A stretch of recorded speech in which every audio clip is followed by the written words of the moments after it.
Hi, welcome to the Stacks again.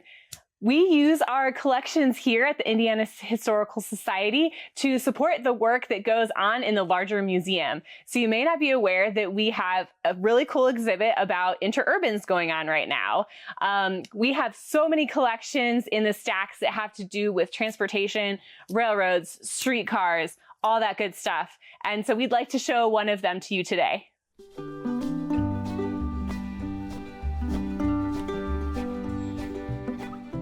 This collection was compiled by Edwin Belknap of Anderson, Indiana. Belknap was an avid railway enthusiast and former employee of the Central Indiana and Pennsylvania Railway. His collection, now housed at the IHS, consists of business records, letters, employee records, photographs, maps, blueprints, and more. Most materials center around the interurban and railroad companies that operated in Indiana during the 19th and 20th centuries, such as the Terre Haute, Indianapolis, and Eastern Traction Company.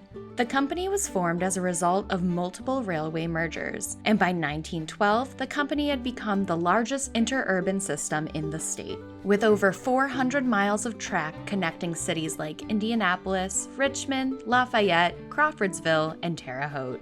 While far-reaching, the railway was considered financially weak as it operated less used lines to rural areas and depended on profits from controlling the Indianapolis Street Railway.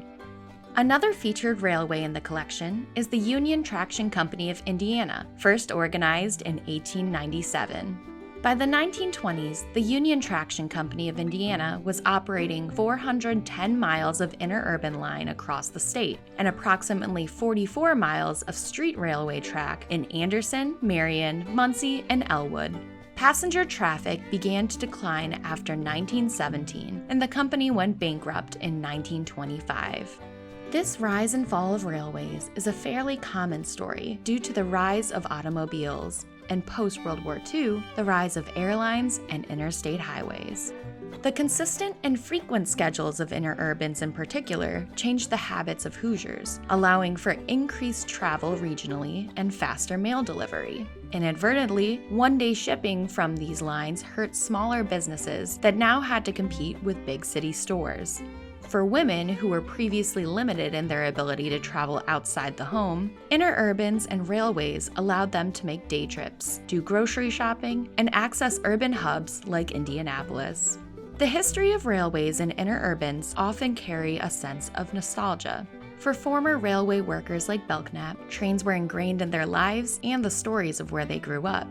Even after the decline of railways as the main mode of travel in Indiana, reminders of railways still existed. Retired rail cars were converted into storage units, roadside cafes, and even makeshift homes. Hoosiers looking to ride the last remaining classic interurban can visit the South Shore line that runs from South Bend to Chicago. How have railways affected Indiana's history? Why does railway history seem to be a popular hobby for many people in the Midwest? Thanks for watching, and we hope you join us for what we unbox next.